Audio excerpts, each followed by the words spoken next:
మాఘ పౌర్ణమి శుభవేళ మీరన్నట్టుగా ఈ జపాలు, ధ్యానం చేస్తే ఎటువంటి ఫలితాలు ఉంటాయి? ముఖ్యంగా ఏ సమయంలో చేయాలంటారు?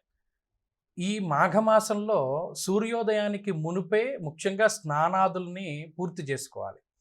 స్నానాన్ని పూర్తి చేసుకుని సంధ్యావందనాది క్రతువులు చేసుకుని ఈ పౌర్ణానికి ఇంకా చెప్పబడినటువంటిది ఏంటి అంటే గణపతి యొక్క ఆరాధన.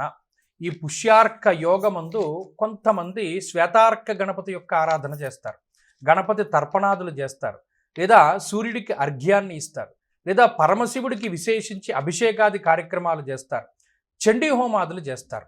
ఇవి చేసినప్పుడు ఈ పౌర్ణమి అమావాస్య రోజుల్లో ఏమవుతుంది అంటే మనసు చాలా ఎక్కువగా నిలబడుతూ ఉంటుంది.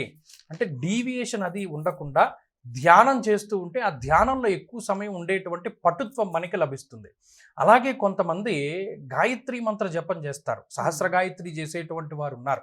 అటువంటి వారు వారి యొక్క అనుష్ఠానాదులు, వారి యొక్క మంత్ర బలాన్ని పెంపొందించుకోవడానికి, మంత్ర చైతన్యం కోసం చేసేటువంటి జపతపాదులు కూడా ఈ ఉదయ కాలంలో చేస్తే చాలా విశేషము. చేస్తే వారి మనసు నిలబడి చక్కగా మంత్రం త్వరగా సిద్ధించడానికి అవకాశం ఉంటుంది. ఓకే.